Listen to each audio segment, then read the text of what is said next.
बिस्मिल्लाहिर्रहमानिर्रहीम। सबसे पहले तो मैं आप सहाफ़ी ख़वातीन व हज़रात का शुक्रिया अदा करता हूँ। आप बड़े शॉर्ट नोटिस पे यहाँ तशरीफ़ लाए।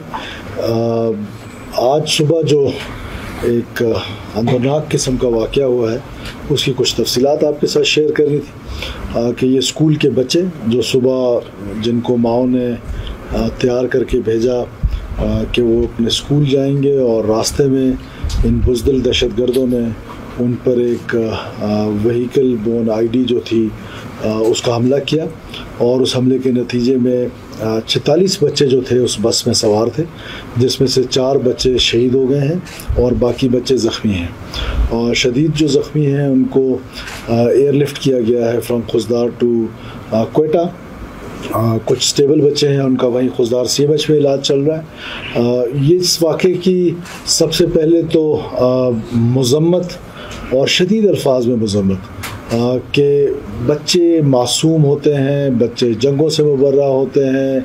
कबायली जो कोड है जंग का, बल्कि इंसानी कोड जो जंग का है, उन तमाम कोड से ये मुबर्रा है। तो फ्रॉम द डे फर्स्ट मैं ये कह रहा हूँ कि इस जंग को जिस बुज़दिली के साथ लड़ा जा रहा है, जिस बेदर्दी के साथ लड़ा जा रहा है, उसको अब खामोश तमाशाई बन के नेशन को नहीं सोचना है। You have to be on the one side. या तो उन बच्चों के, मासूम बच्चों के कातलों के साथ खड़े हो जाएं, या फिर अपनी रियासत, अपनी हुकूमत के साथ खड़े हो जाए कि उनका कला कमा किया जा सके।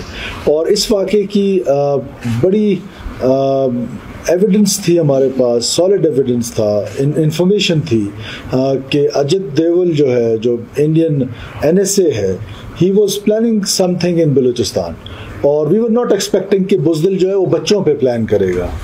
इट वाज एक्सपेक्टेड कि बलूचिस्तान में उनका कोई, क्योंकि बिकॉज जिस तरीके से हमारी सिपाह ने उनको एक इबरतनाक शिकस्त दी इस सारे 9 मई और 10 मई और ये पिछले चंद वीक से जो कुछ आपके सामने होता रहा, जिस तरीके से उनको पूरी दुनिया के सामने एक सुबकी हासिल हुई, जिस तरह उनका एरोगेंस नीचे आया, तो intelligence response was expected in Balochistan और इसकी हमारे पास इंटेलिजेंस थी भी।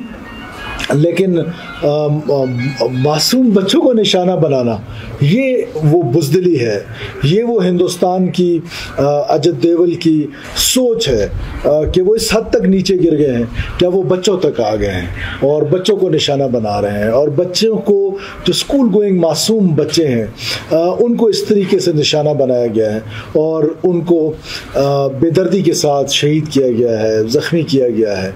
और ये इसकी जितनी भी मज़म्मत की जाए, और इंटरनेशनल वर्ल्ड को अब ये देखना पड़ेगा, ये सोचना पड़ेगा, और हमारी तरफ से ये उनके लिए भी पैगाम है कि ये जो प्रॉक्सी है, जो इंडियन प्रॉक्सी है, जो यहाँ पर बलूचिस्तान में इस तरह की वारदातें कर रहे हैं, उनके बिहेस्ट पे कर रहे हैं, उनके कहने पे। फिर मुझे लोग कहेंगे कि कल वाक़या हुआ और आज आपको कैसे आधे घंटे में पता चला। तो पहले से इन्फॉर्मेशन थी, मैं आपको बता रहा हूँ कि ये इन्फॉर्मेशन थी कि ये जो सुबकी है, ये जो जंग की शिकस्त है, इस शिकस्त के लिए वो बैटलफील्ड को बलूचिस्तान की अपनी फजाइलिटीज़ की वजह से वो चुनना चाहेंगे और कुछ इस तरह का काम यहाँ पर करना चाह रहे थे। लेकिन ये तवक्को नहीं थी कि दुश्मन से भी ये तवक्को थी कि इतना गिर जाओगे कि मासूम बच्चे जो हैं वो अब तुम्हारे निशाने पे आ गए हैं। और सॉफ्टेस्ट टारगेट, अगर आप पिछले पैटर्न देखें फॉर लास्ट लाइक 6, 7, 8 मंथ्स, हमेशा से ये बुज़दिल दहशतगर्द, जिसको BLA कहते हैं, BLF कहते हैं, ये बुज़दिल दहशतगर्द ने हमेशा सॉफ्ट टारगेट चुना है। वो फौजी जो निहत्था होके जा रहा है ट्रेन पे, वो पैसेंजर कंसिडर होता है। इसी तरह जो मुसाफिरों को उतारा है बसों से, किलिंग्स किए हैं और उनको एथनिक रंग दिया गया कि ये पंजाबियों की किलिंग्स। ये पंजाबियों की किलिंग्स नहीं है, ये किसी बलोच ने किसी पंजाबी को नहीं मारा है। मैं on the cost of repetition बार बार ये कह रहा हूँ कि ये दहशतगर्दों ने पाकिस्तानी शहीद किए हैं। तो अब वो और सॉफ्ट टारगेट पे चला गया है कि वो मासूम बच्चे जिनको माओ ने सुबह तैयार किया, जिनके आंखों में कितनी ख्वाब थे कि क्या उन्होंने आगे अपना फ्यूचर उनका, और उनको आज खून से नहला दिया गया उन मासूम बच्चों को। तो मैं समझता हूँ कि इससे पहले भी एक दफ़ा पाकिस्तान में इसी दहशतगर्दों ने मासूम बच्चों पे हमला किया था और फिर उनका अंजाम उनके सामने था। अब बच्चों की हद तक लड़ाई आ गई, तब कोई गिला हमसे भी ना हो। और उसका रिस्पांस जो है वो ज़रूर मिलेगा। लेकिन हम क्योंकि स्टेट हैं, हम क्योंकि हुकूमत हैं, तो हम रिस्पॉन्सिबल लोग हैं। कम से कम हमारे निशाने पे बच्चे नहीं होंगे, हमारे निशाने पे वो लोग होंगे, वो दहशतगर्द होंगे जिन्होंने आज ये खून बहाया है, वो दहशतगर्द होंगे जो मैं आपको हर प्रेस कॉन्फ्रेंस में कहता हूँ कि हम उनके खून का बदला लेंगे। तो बदला लिया जाता है, बदकिस्मती ये है कि उस बदले को जब लिया जाता है उसको हाईलाइट नहीं हो पाता वो, और डिफरेंट रीजंस हैं उसकी, आपकी अपनी कुछ मजबूरियां हैं और लोगों की और मजबूरियां होंगी। मूसाखेल का इंसिडेंट हुआ, वो लोग मारे गए। उसके बाद ट्रेन इंसिडेंट हुआ, वो लोग जहन्नुम वसल हुए। जो इंसिडेंट हुआ चागी में, नौशकी में सॉरी, उसके लोग जहन्नुम वसल हुए। इंशाअल्लाह ताला ये लोग भी जहन्नुम वसल होंगे। जिस तरह आपने तुरबत में देखा रिसेंट कि सिक्योरिटी फोर्सेस ने जिस तरीके से वो कमांडर को मारा, वो कमांडर नबील जो था वो एक जगह पे नहीं कई जगहों पर इन्वॉल्व था। 18 हमारे एफसी के सोल्जर्स एक जगह पे ज़ख्मी हुए, कई सिविलियंस को उसने ज़ख्मी किया, मारा, शहीद किया। सो मेरा ख्याल है कि इन मासूम बच्चों का जो मुक़द्दस खून है वो भी रायगा नहीं जाएगा। और उस मुक़द्दस खून की कसम खा के मैं आपको कहता हूँ कि आपकी हुकूमत और आपकी रियासत चुन चुन के इंशाअल्लाह ताला उनको जहन्नुम वसल करेगी जिन्होंने ये घिनौनी हरकत की है, जिसमें मासूम बच्चे शामिल हैं, मासूम बच्चियाँ शामिल हैं, स्कूल गोइंग बच्चे, और उन पर हमलावर होके अपने आप को बलोच कहते हो।